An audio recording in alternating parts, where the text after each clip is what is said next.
السلام عليكم ورحمة الله وبركاته. إن الحمد لله نحمده ونستعينه ونستغفره ونعوذ بالله من شرور أنفسنا ومن سيئات أعمالنا. من يهده الله فلا مضل له ومن يضلل فلا هادي له. بسم الله الرحمن الرحيم. رب اشرح لي صدري ويسر لي أمري واحلل عقدة من لساني يفقه قولي.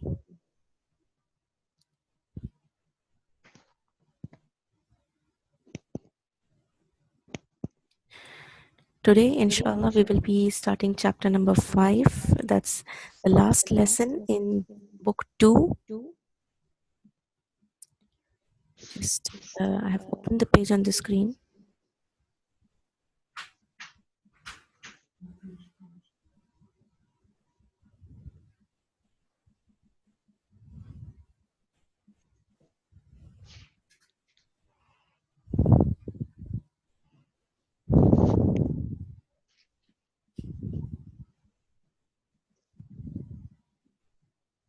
This lesson is on Hamzatul Wasl. I'll just zoom in here.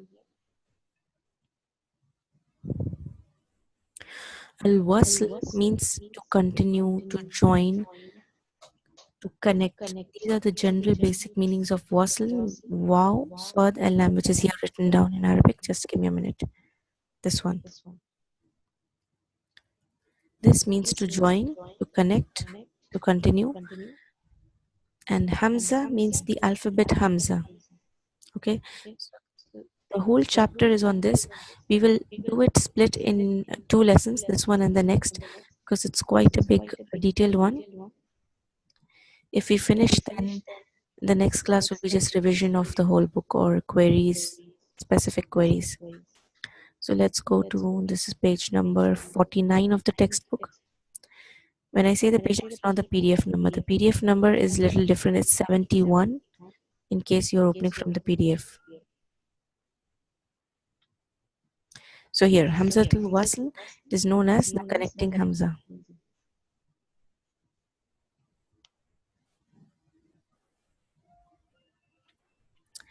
Now, in the Arabic language,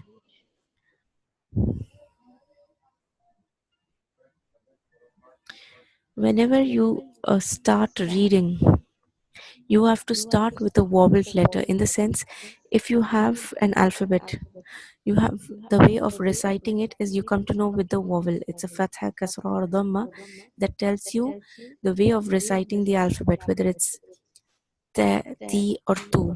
The alphabet is with the sound T. But how do you recite? The vowel is what is going to help you to decide how you're going to recite. There is another sign called as a sukoon. When you have a sukoon on top of the alphabet, you cannot directly start on it. You need to have a haraka, a helper before it, which will help you to tell how to recite the sukoon, because sukoon is just you're going to come on the alphabet and just give the sound of it. Like if you have ta sukoon with seen, you've seen before it with a fatha, seen, fatha, ta sukoon, sat. So that's how you will just stop over there. Another thing is that whenever you are stopping, okay, and if there is a vowel on the last letter, even if there is a vowel, when you stop, you're going to stop with a sukoon. Like when you have baytun, if I stop, I will say bayt, I will not say baytun. So whenever you're reciting, the last letter is put a stop with a sukoon. There is an exception here, which is a roam. A roam will be discussed later, inshallah. Some words, if you will see, they are not written with a vowel in the first letter. Like it can start with a sukoon, but starting with a sukoon is not allowed. Like you cannot recite if the word is starting with a sukoon, then how are you supposed to recite that? Because you cannot start on a sukoon. In this case, what is done is an extra hamza is added at the beginning. Now this hamza is not forming part of the word. This only you have added to help you to recite that word. This is known as hamzatul wasl. This is used to connect. That's this hamza is connecting with that sukoon. which is starting of the word. How it will look? This sign over here, you can see the alif with the head in wasl. If you see here wasl, there is a sad in between. So when you just cut the sad, this is how the sad will be. So a small sad sign on top of alif will tell you that this is hamzatul wasl. Now one question. Okay, the question is, there is no fatha here, there is no kasra here, and there is no dhamma. So how do you know how you're supposed to recite this? Which vowel sign are you going to put while reciting? So there are certain rules which will help you to identify how you're supposed to recite. Let us go over the definition, what is meant by hamzatul wasl, what they have mentioned. هي حمزة يؤتي بها لتمكن البدء بالساكن تثبت في بدء الكلام وتسقط في وصله. It is a hamza which is brought forth why to be able to begin with a sakin letter, and it is established or pronounced when you are going to start the word. When you are continuing, it's going to be dropped. That means when you are continuing, you don't recite that hamzatul wasl, you will just drop it. For example, here an ayah is given to explain. Okay, the ayah is from Surah An-Naml, ayah number 59. قل الحمد لله وسلام على عباده الذين اصطفى. Now here in this ayah, Hamzat, Hamzat is the plural of Hamza. Hamza is one. Hamzat is the plural. You have this Hamzat where in this word, Alhamdu. I'll go down where it's mentioned. If you can see this sign here in Alhamdu, this is Hamzatul Wasl. Then if I keep going over, you will find here in Alladina, and then one here in Istafa. They all are Hamzatul Wasl. But did you note, I did not recite Qulli Alhamdu. I did not say Quli Alhamdu, or over here Ibadihi Alladina Istafa. Not like that. When you are continuing, okay, if the word was just as is here, Alhamdu. If it was just like this, Alhamdu, then the lam sukun is where the word starts. Lam sukun hamdu. But I cannot recite lam sukun, so I say alhamdu. But if I have a word before it, I have lam kasra li, quli.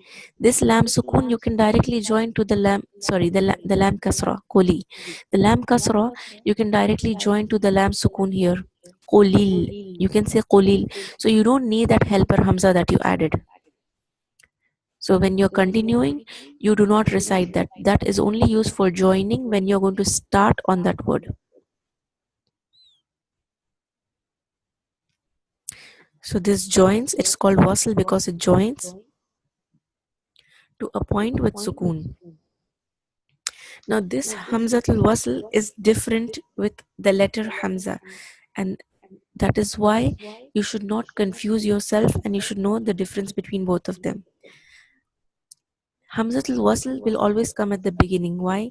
If the word is beginning with sukoon, you cannot recite it. That is why you add a hamzatul wasl. So it will always come at the beginning. But the alphabet, the letter hamza, it is known as hamzatul qata'i. Hamzatul qata'i can be at the beginning, middle, or end of the word. It can be on anywhere. The regular hamzatul qata, it is like the head of ayn. If you see the alphabet ayn, it's written here.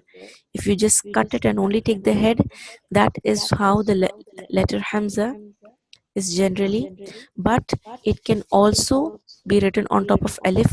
In this example, an'amta, or it can be written on top of ya, like as-sayyi'u, or it can be written on the alphabet waw, yu'akhidhu.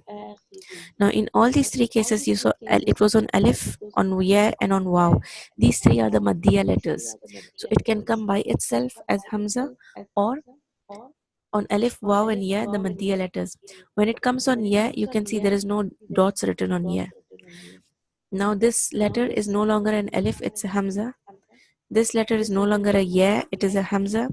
And this letter waw is no longer a waw, it's a hamza.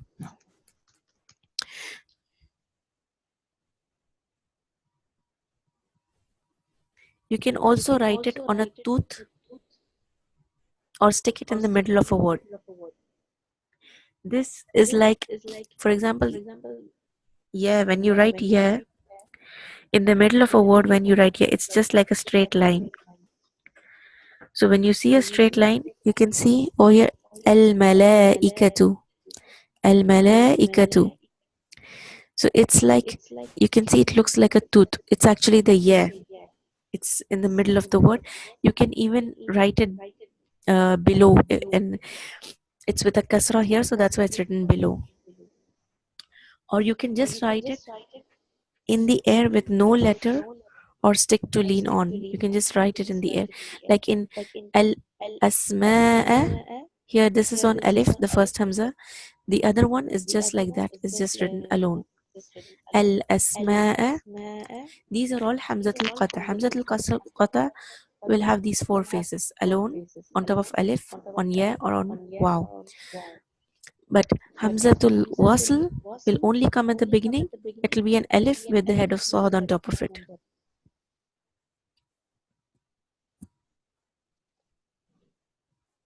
Hamzatul qati will always have a vowel along with it, a fatha, kasra, dhamma, sukoon. But hamzatul wasl will have no vowel. It will just have the head of sad. Now, if any of you are using the copy of Mus'haf, which is in Pakistan, India, which is known as the Indo-Pak version or the Persian script, the Hamzat al-Qati is determined from a different way. There is a different way of how they determine Hamzat al-Wasl and from an alif. These copies, they don't write the symbol, they don't write in the symbol for the Hamza on top of alif. Like as I told you in Hamzat al-Wasl, you have that sort sign. They don't write that on top. They don't write the Hamzatul Wasl sign also, and they don't write the symbol of Hamza on an alif also. When you say alif fatha a, they just put a. But if you see the Madani Musaf, whenever you have alif fatha, it's always a Hamza fatha a, because alif cannot be pronounced. You don't have a voice for alif, a sound for alif. So the way how to determine that when the symbol alif is a Hamzatul Qati or Hamzatul Wasl is that when you have a vowel written over or under it, if you have alif with the over here, if you see it's alif dhamma. If you will see in Madani Musaf, it will be alif with a hamza. It won't be only alif dhamma. But here it's alif dhamma. So when you have a alif with haraka, then that's hamzatul qata. And if there is no vowel on it, like for example here, it's just alif. There is no vowel on alif. Then this is hamzatul wasl. And this alif has to be on the beginning of the word.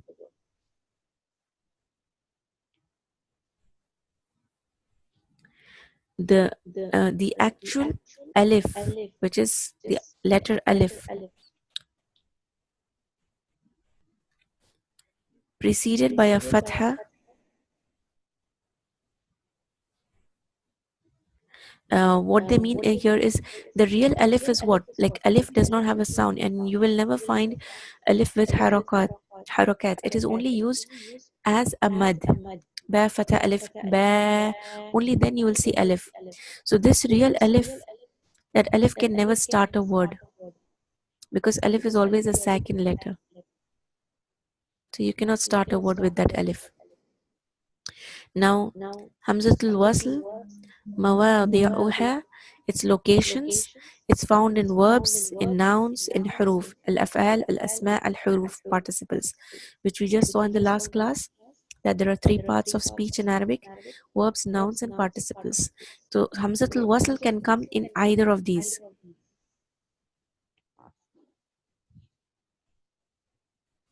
There is a note here below. Hamzatul Wasl can be in regular forms of in af'al, in asma and huruf, which is the normal form, and very rarely in irregular form. Now, Hamzatul Wasl in af'al, okay? When it appears in verbs, how is it and how do we recite it? In verbs, if it is found, for example, fi'l al-madi al-khamasi. Fi'l al-madi means past tense.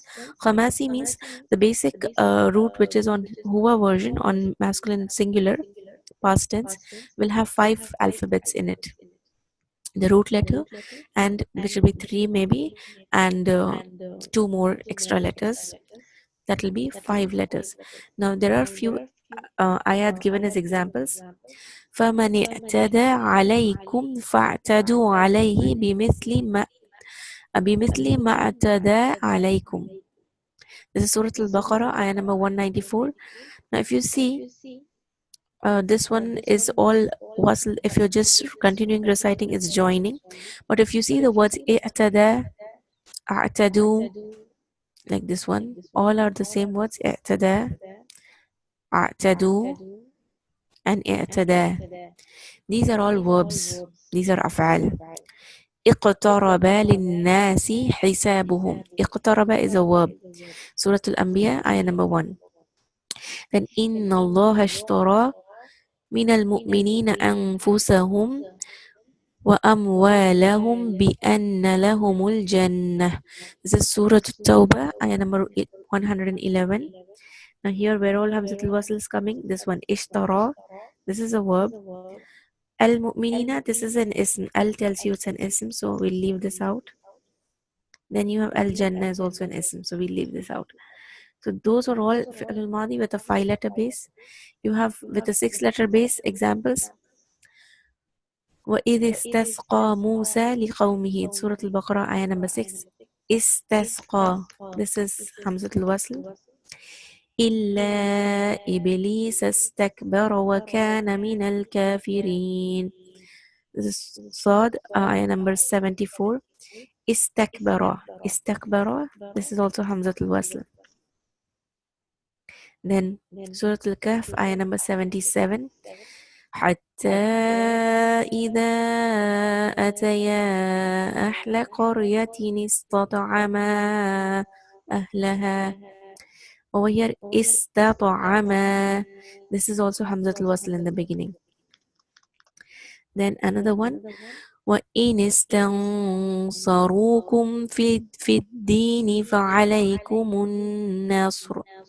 Here this word istansarukum. This is also Hamzat al-Wasl. Now you will tell me this is one word, but there are so many letters and we saw it's only 6-letter base. So over here, istansaru is the verb. Kum is a noun. It's an attached pronoun. Istansarukum is one word, but kum is actually an attached pronoun. You can join it to the word. So in Arabic, it will be considered as one word only. Sorry, this is 2 words. Istansarukum is 2 words. It will look like one word. In writing form, it is considered one, but in actuality, it's 2 words. Okay. Then you have Hamzat al-Wasl in command form. Command is when you tell to do something. This is 3-letter root first. فَقُلْنَا ضُرِبْ بِعَصَاكَ الْحَجَرَ. Surah Al-Baqarah, ayah number 60. Idurib. Idurib is a command to hit. فَقُلْنَا ضُرِبْ بِعَصَاكَ الْحَجَرَ. That hit your with your stick on the stone. Surah Al-Yusuf, ayah number 31. وَقَالَتِ اخْرُجْ عَلَيْهِنَّ. Here this one, ukhruj, is also a command form. As I told you, command are mabni. They are based on a sukun. So you will see all commands are ending in a sukun. انظر كيف نبين لهم الآيات. Surah Al-Ma'idah. Sorry, Ma'idah, ayah number 75. This one, انظر. This is a command. أتل ما أوحي إليك من أتل ما أوحي إليك من الكتاب. Surah Al-Ankabut, ayah number 45. This one, Utlu is a command. Now this is from irregular sarf, because you may ask why it's not ending in a sukun. This is from irregular sarf. So when you do the grammar, you'll come to know and you'll see why it's like that. Why the command has to get a dhamma at the end. ادعو إلى سبيل ربك بالحكمة والموعظة الحسنة. Surah An-Nahl, ayah number 125. Udu is again a command. اذهب إلى فرعون إنه طغى. Surah Taha, ayah number 24. idhab. This is also a command, and this is starting. All if you whatever commands you have seen, these are all hamzatul wasl. So you saw commands also can have hamzatul wasl. Then command of 5 letters. Intahu khayran lakum. Surah An-Nisa, ayah number 171. Intahu. This is also a command. انطلقوا إلى ما كنتم به تكذبون. Surah Al-Mursalat, ayah number 29. I will just mention the rule. Now, like if you see all the words here are starting with Hamzatul Wasl. So how do I come to know which haraka to put on it? Because it's not mentioned here until now. Maybe in the coming pages it's there. I haven't read. I'll just go over it. When we reach there, we'll see. But for your reference, I will just tell you now what you need to do in case you're starting over here, like you're starting on the Hamzatul Wasl. I don't know which haraka to put. So you will look at the third letter. First letter is always Hamzatul Wasl. Why you have put? Because second letter, which is now a second letter, is sukun. So you will always have Hamzatul Wasl and a sukun. So you should look at the third letter. Okay, now this is about verbs. Nouns have a different rule, but when you have verbs, you will look at the third letter. If the third letter is having a dhamma, then you put a dhamma on Hamzatul Wasl. If it is not a dhamma, then you will put a kasra. That's why you see I read intahu, intaliqu. Okay, but if you see here when I read, I'll just go up. For example, this one, all the three. The command here, ukhruj. Why? Because the third letter is ra, is having a dhamma. So I will put Hamzatul Wasl also dhamma, ukhruj. Unzur, utlu, ud'u. But if it is not a dhamma, like for example here, the last one over here, this was the ha did not have a dhamma. So I don't say uzhab, I will say idhab. So either dhamma or kasra. That is the rule for verbs. The last one here, قُلْ انتظروا إِنَّا مُنْتَظِرُونَ.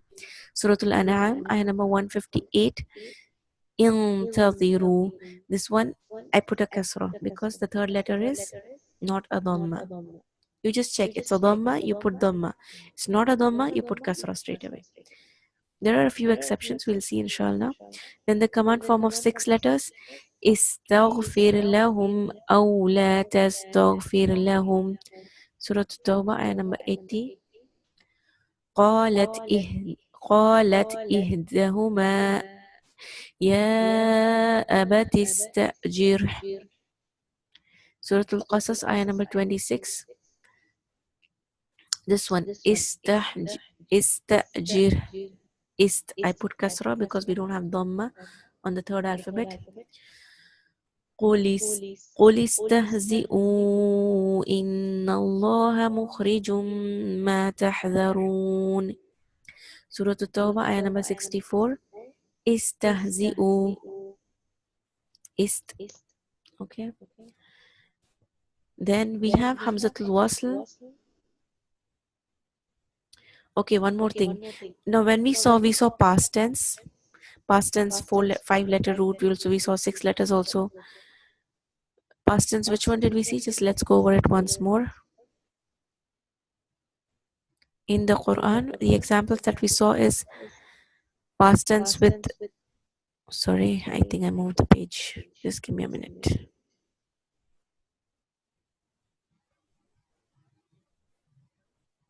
Okay, here. Sorry, I think your screen must be just on a roll. Just bear with me. Okay, here. Past tense with 5-letter root. Past tense with 6-letter root. Okay. Then we saw command, 3-letter. Command, 5-letter. Okay. So what did we not see here? We did not see present tense. So in fi'l al-mudari, when you learn grammar, when you see the conjugations, you will see there is no requirement only for Hamzatul Wasl to come in the present tense. So when you learn grammar, these rules, you won't even have to remember like this. Okay, so in present tense, you don't need a Hamzatul Wasl. And any four-letter root, again, you don't need Hamzatul Wasl, because even the four-letter root conjugations are such that they don't start with a sukun. Mostly you'll see in command forms you need. And if it's a past tense with three-letter, again, there also you will not need Hamzatul Wasl. Okay, so here they have summarized it in one particular table. If it's past tense, you have a five-letter and six-letter where you will need Hamzatul Wasl. Present tense, none. Command four-letter, because none and four-letter also. So four-letter completely none. This one, four-letter completely none. Present tense completely none. Okay, you don't need to remember all that. You just need to know how you're supposed to recite the Hamzatul Wasl. Okay. Now, vowel of the Hamzatul Wasl when beginning it in verbs. This is what I was explaining. That when you're going to recite Hamzatul Wasl, when you're beginning with it in verbs here, if you see, it depends on vowel of the third letter. The Hamzatul Wasl is considered a letter when you're counting the alphabets, which is what I told you when that's what even that clicked me when I was saying that Hamzatul Wasl will be Hamzatul Wasl, which will be the beginning. The second letter will be a sukoon. But if you see, Hamzatul Wasl is something extra that you have added. Actually, your first letter of the alphabet was sukoon. But now when you're counting, you have already added Hamzatul Wasl. So when you're counting, you are going to consider Hamzatul Wasl as the first letter and that sukoon one as the second letter. That's how you're going to count. Okay. So a letter with a shadda, that is also counted as two letters. Remember that. Now there are two possible ways how you will start Hamzatul Wasl verbs. Which ones? Just now I told you. Either a dhamma or a kasra. So Hamzatul Wasl will have a dhamma when the third letter is having a dhamma. Like for example here, استحفظوا والأحبار بما استحفظوا من كتاب الله. Surah Al-Ma'idah, ayah number 44. Then this next word, you will see the third letter is ta dhamma 2. So you will say ujtusat. Here, third letter again ta dhamma 2. So ubtuliya. You will put dhamma on Hamzatul Wasl. Now in the command forms, unzur, uqtulu, ukhruju. I've just read the underlined words only for now. Then when do you take a kasra? When the third letter, you see how many harakat an alphabet has? 3. We already saw dhamma, third letter with a dhamma. So third letter can either be a kasra or it can be a fatha. First example is given if it has a kasra, like اصبر اصبر اصبر على ما يقولون. Surah Sad, ayah number 17. Then this one, ikshif. You have sheen kasra shi, you will put kasra. Isrif. Okay. Now instead of kasra, if the third letter was a fatha, then what you would do? Then also I don't say artada, I don't put a fatha. Here also I will put a kasra. I only see if it's dhamma, I put dhamma. If not dhamma, fatha means not dhamma, so I put a kasra. So irtada, idhabu, انطلقتم, استجيبوا, اعلموا. Okay, all are kasra. Now there can be a chance that you have third letter of the verb a conditional or incidental dhamma. Now what does this mean in incidental dhamma? In these next 6 examples which are given below, the dhamma is transient one. Why? Due to the plurality of the command form of the verb. This dhamma is coming because of for all of this their command forms and therefore plural. Because of that you're getting the dhamma. These are the only 5 verbs in the Quran that have a conditional or transient dhamma. These are the only 5 verbs that are there in the command in the Mus'haf, sorry, in the Quran in command form. So these, what you will do now, these words these words, if you see in the Quran in different forms, the same verb in different forms it will occur, but as the one which we stated, which is incidental dhamma, which is for plural, you just have these six. So here, like for example, you will not say, when you have a dhamma, what was the rule? You have to put a dhamma on hamzatul wasl. So you'll not say uqdu, you will say kasra, you'll say iqdu, thumma qdu, that is when you continue. But when I'm just going to say the word, you'll say iqdu, ibnu, imdu, imshu, itu. Okay, so these are now the thing is, you would say this is in the middle of the ayah. When I'm going to start with this, in case when you have to do a stop, or if you just want to recite this word as if you're reciting, you will not recite, sorry, when you are explaining or saying the word out, you will not say this word out with a dhamma. You're going to put a kasra. So these are six exceptions. Oh, I read only five. There is one more. I, tuni. Okay. When starting the word itu, you don't say this, as I saw itu, Hamza with a sukoon is there. But this is again from the irregular verb conjugation. So when it is read, you don't put itu, you will say ituni. Okay, here you will put mad badal rule, which is badal means, we have already seen this in the mad examples, is the same as a mad but with a hamza. So you will change that hamza sukun ituni to ituni. Okay, another thing is that if you have waw al atf means a waw which is for joining. This has the meaning of and, wow with and. When you'll do grammar, you'll see wow can be used for many reasons. Multiple meanings are there for the alphabet wow. But here, what we are referring to is the wow which is used as a conjugation, as a conjunction, which will give the meaning of and. So when this is before a verb that is starting with hamzatul wasl, so you have wow, and then you have a word starting with hamzatul wasl. So you're beginning with this verb, you must begin with the wow. Why? Because it has a strong link to that verb. So you will read the wow with the fatha and then continue reading the verb. What you need to know, you will begin with the wow and you'll put a fatha on the wow and continue the verb. Same is for fa atf. Generally fa atf also, if you see here, this one fa, it's joined. Usually single harf are always joined with the word. So here you will not apply hamzatul wasl case. You will say fattaqu. When it's like this, you have to read it with the alphabet fa, and here wattaqu. Even writing wise, if you see, it's together. It's attached as one word. Wattaqu and fattaqu.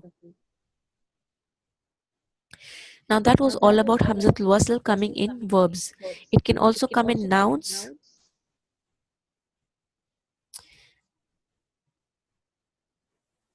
Now in nouns, it can be in regular nouns or irregular nouns. The hamzatul wasl in nouns, if you see, again they have different classifications they have done.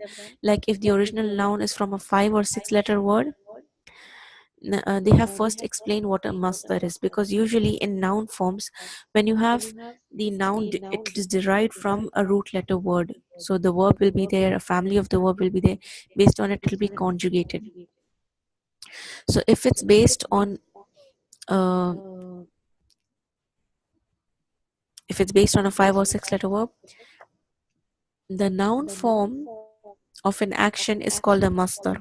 A masdar is a noun that points to the moment of occurrence. So it's in action but in its noun form.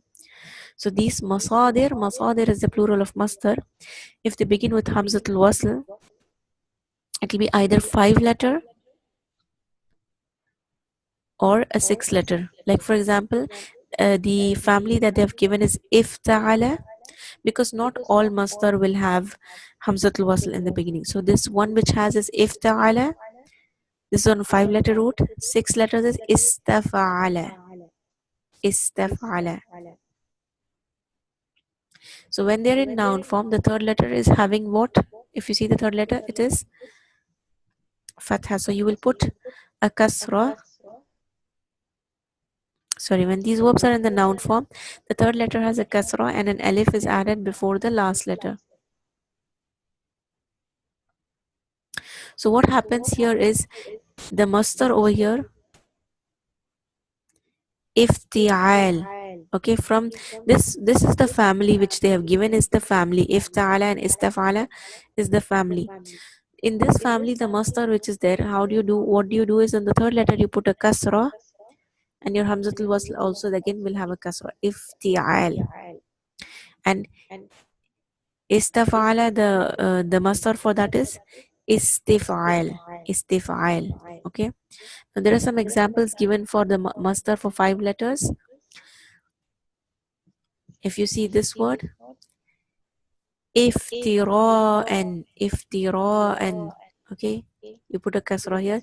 Ibtigha'a, ikhtilafi, intiqam, intiqamin. If I'm just to tell you the, because nouns will never end in the sukoon, but since I'm stopping, I do a sukoon, but otherwise it has a kasra here. Now for 6 letters, again they have given example. 6 letter masdar. Masdar are, you derive it from the verbs, but they are what? They are the noun form of the verbs. And 6 letters, istighfaru, istighfaru, isti'jalahum, istakbaru, istikbaran. Okay. Now in irregular, those were the regular verbs. Okay, if they're regular. In irregular verbs, now I'll just tell you in summary what regular and irregular is. When a root, when in Arabic, when the root letters is having at any position, the first root, second root, or third root is either alif, waw, ya, or hamza, it's considered as an irregular root. And the conjugations for those are slightly different than the normal, because of certain sarf rules or the way to recite, since it becomes difficult, there are certain changes that happen on the normal conjugation. That is why they have split, in regular, irregular.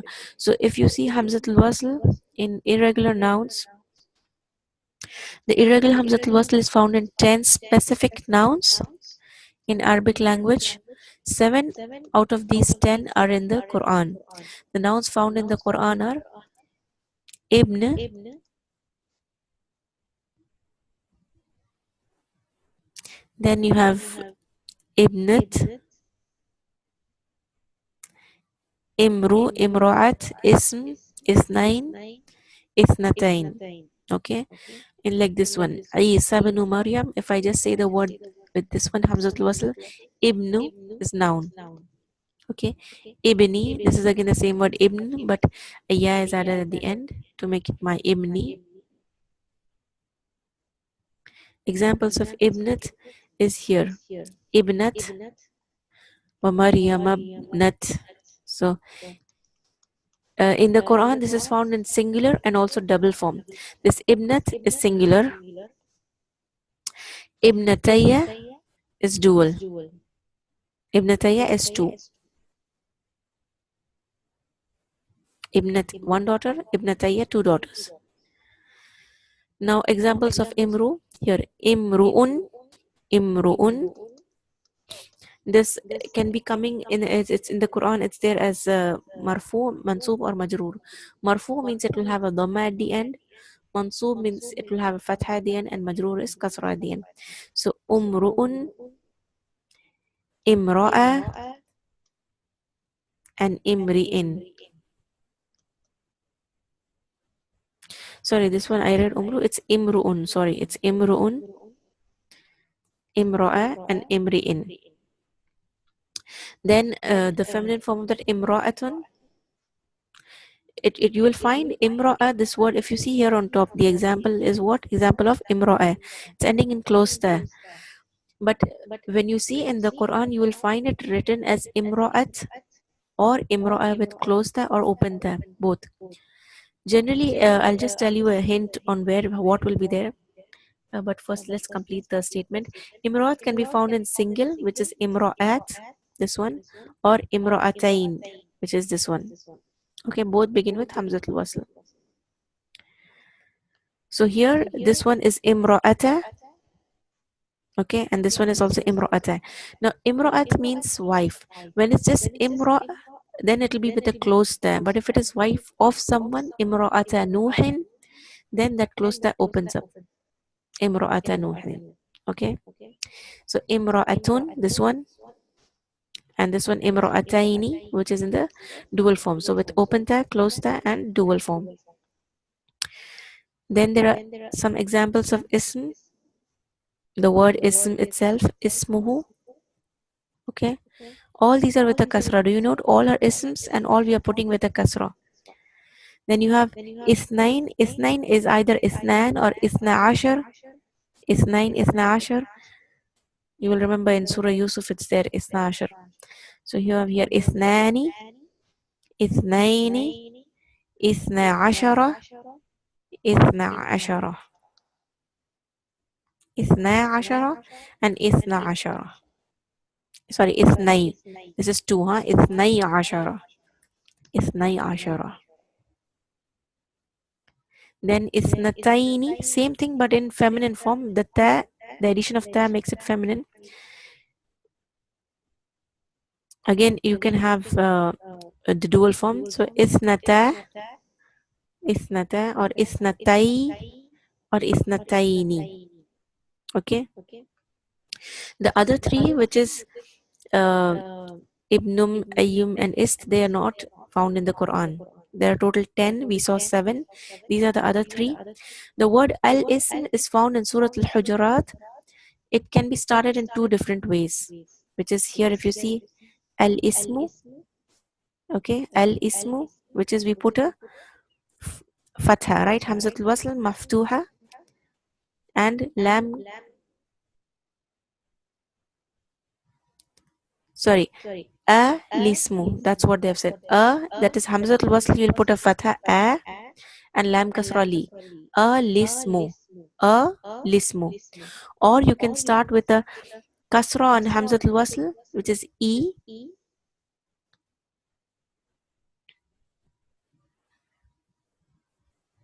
Sorry, not on Hamzatul wasl, lismu. Okay, if you see it's alif lam and ismu.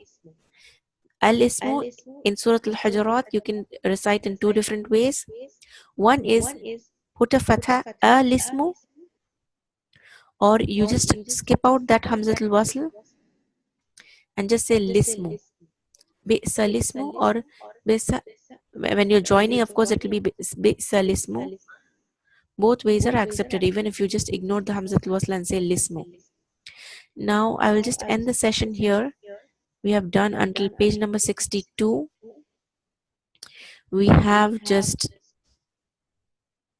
a participles pending. There are about a few more pages which we will cover inshallah in the next class and complete it. So we'll end the class here. It should be enough for now. Page number 6, sorry. Yes, we finished Etoni. Participles is what we have to start. We finished verbs, we finished nouns. Nouns, there are something more which will be coming. This is where we will start in the next class, Hamzatul Wasl in participles. سبحانك اللهم وبحمدك نشهد أن لا إله إلا أنت نستغفرك ونتوب إليك والسلام عليكم ورحمة الله وبركاته.